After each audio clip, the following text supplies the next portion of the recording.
So a lot of our Michigan viewers, but for the people outside of this, for the more general conversation, Ryan, I understand that we don't have a unified pyramid in the US. And it is the part about this conversation that, as someone who really truly broke into this game on the media side all of 2.5, 3 years ago, not to say I didn't follow the game in some respects before, but not clearly to the extent that I do now. The most confusing thing right out of the gate was the pyramid in which soccer players are brought up in the United States. Men's soccer players. Now, keep in mind, the women's game is completely different. Playing NCAA Division I soccer in the women's game is a prized possession. That's where they want to play. I understand there's clubs and everything else, but the dream for a lot of women's soccer players is to play in the high NCAA ranks with the North Carolinas, anywhere in the ACC. I mean, just pick one school, and that's probably the dream school for somebody out there. It moves a lot like a lot of the other sports do. In the men's game, it is completely different. Not to take anything away from the college players here in the US, okay? Like, there's still some dogs out there, I understand.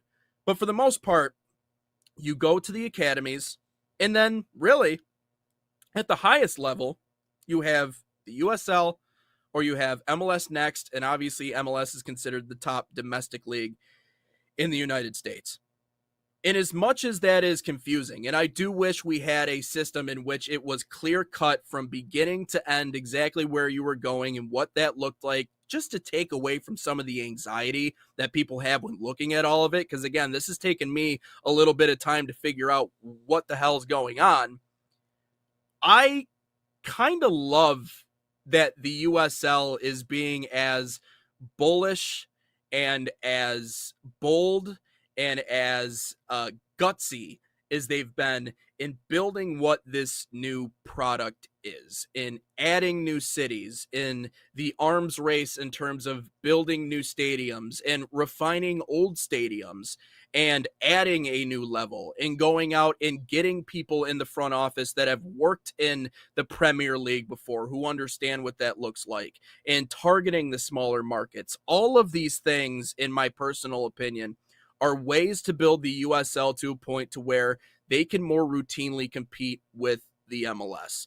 And I know that a lot of people look at this tournament and they're like, well, what's the point? Like, you're just going to insert more MLS teams later on.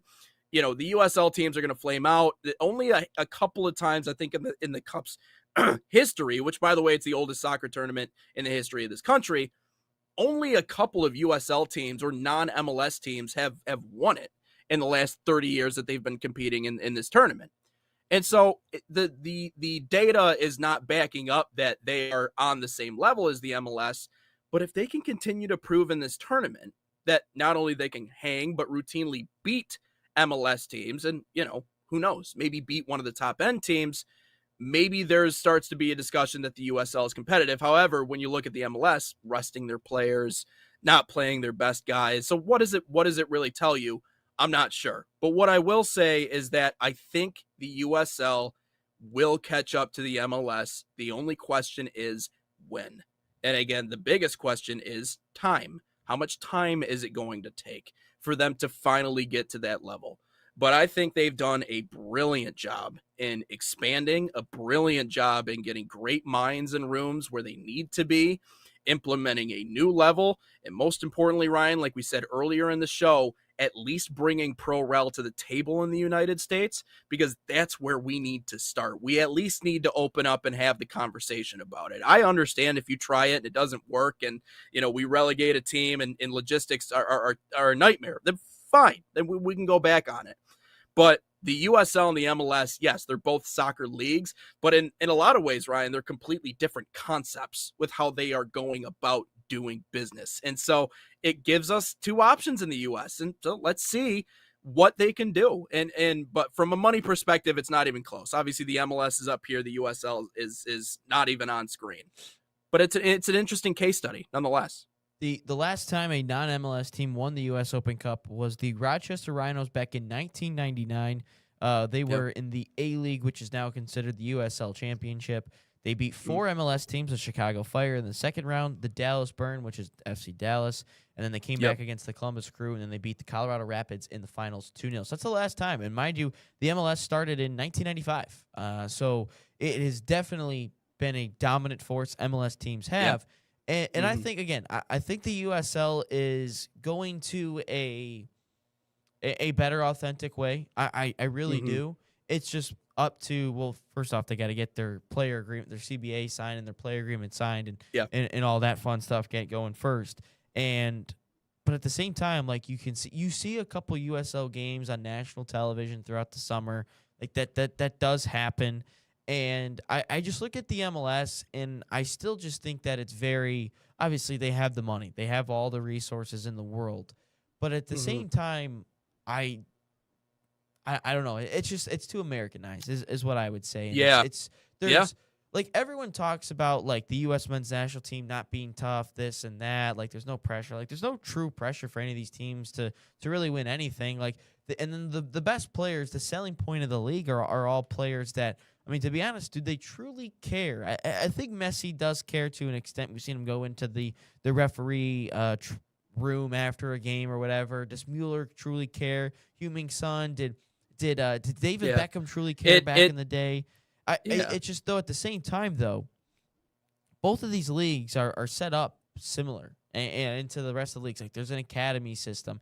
The MLS Next is I think, an added thing. Can I sell academies? Can I make a quick example? It's like putting a supercharged engine in a minivan. You know what I mean? Or it's like putting a racing stripe on a minivan sometimes when they go out and get those big name guys. I'm not saying that it doesn't change things. Obviously, Messi changes the complexion of the league as a whole, but it doesn't change what the MLS is because they got these guys in the retirement phase. If that makes any sense. That's just how I'm visualizing it. But anyways, go ahead. Yeah, I guess. I don't know, because it's still, I don't think I wouldn't use a minivan. I'd use something a little bit more prestigious than a minivan, because the league is getting better and better in all aspects. Sorry, hold on. I had to answer a text real quick. Sorry, that was a little bit of emergency there for a second, but we're good now. We're good. Good? But okay, all right. But yeah, no, they're set up the same way in terms of everything. The MLS, though, I think that there is just a little bit of an ego situation. I think they realize that at the same time, there is not a, because remember when they charged, I forgot the price. Remember when they charged like $70 a month, whatever, to like watch just Messi play something like that. Yeah. Like, I get it.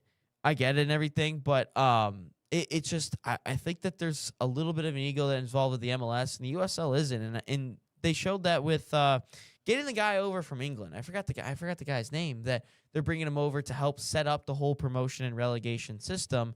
I still think at the same time the same issue is going to be the whole owners and everything.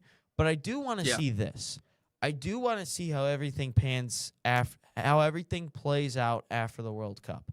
I truly want to see what some of those shockwaves, if you will, are, because if a whole league was born after, the first one in '94, and this time I don't think you need to put any soccer rule pamphlets in the stands like they did back in 1994. I think everyone is pretty well educated since then, referee wise, coaching wise, fan wise, whatever it is.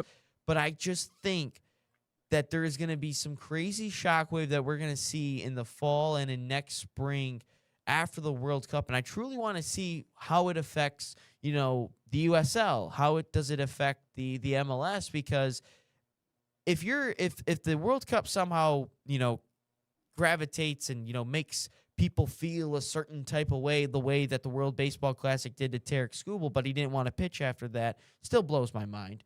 But if it makes people feel a certain way and it gets to the people that are in these USL communities, not these major city hubs where like the New Yorks are, the Miamis are, like not those massive cities, because the USL is targeting the smaller areas, if you will. And I think that's fine. Like, Detroit's not small, but Detroit doesn't have an MLS team, so it works fine. But if it gravitates and it hits home with a lot of those fans in these smaller areas, it could explode the USL could, Yeah. because now you're finding like a true fan base that's an authentic-ish experience, and Mhm. it's not the MLS. Like, and they're much smaller stadiums, so there's a lot more passionate fans. So I Yeah. still want to see what the World Cup effect does have I on mean, United States soccer. Not just like a youth, like more right. youth participants, not that as well, but Just more of a from a unified effort. fan aspect. Yes.